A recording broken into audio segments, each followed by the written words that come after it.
So, this is the follow-up to the previous episode where we talked about the Visigoths, and in today's episode we're going to talk about their brothers, the Ostrogoths. And we are going to go over the same thing as last episode, where they came from and what they did. Where they came from. So, the Ostrogoths came from the same place as the Visigoths. So, if you haven't seen the previous video, I recommend you watch that. But for now, we skip this part. So, as you know, if you watched the previous episode, of course, the split happened when the Huns invaded. So, a little bit of a break. The Austrian Visigoths fought with the Romans way before the Huns. They raided and tried to take Constantinople. That is always a bad idea if you're not Venice or the Ottomans. And they didn't exist yet.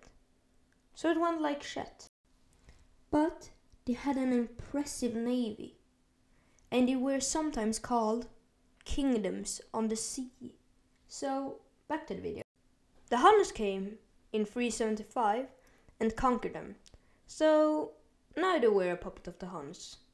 Then, in 451, the Battle of the Catalonian Fields happened, and the Ostrogoths got their kingdom, and they settled down in West Hungary. And now, we come to one of the most important person in Ostrogothic history. Theodoric the Great. No, not Theodoric the First of the Visigoths, but Theodoric the Great of the Ostrogoths. So he took power in 471, and a civil war broke out that lasted till 481. He won that and helped the Byzantine king Zeno with a rebellion. For this, he got to be a Roman general and a consul in the Roman Senate. The Roman Empire was dead, but the Senate was still around in the new kingdom of Italy. The first one, that is. The Ostrogoths lived on Byzantine land and wanted to move. And just in time, for Zeno was mad at the king of Italy. I wonder why. So, they invaded. And the Ostrogoths was successful and settled down and formed the Ostrogothic kingdom. And then Theodoric the Great died in 526.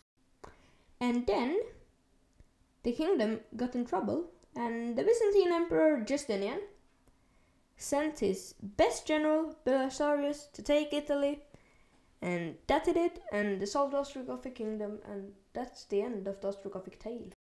So, the Ostrogoths are just as impressive as the Visigoths.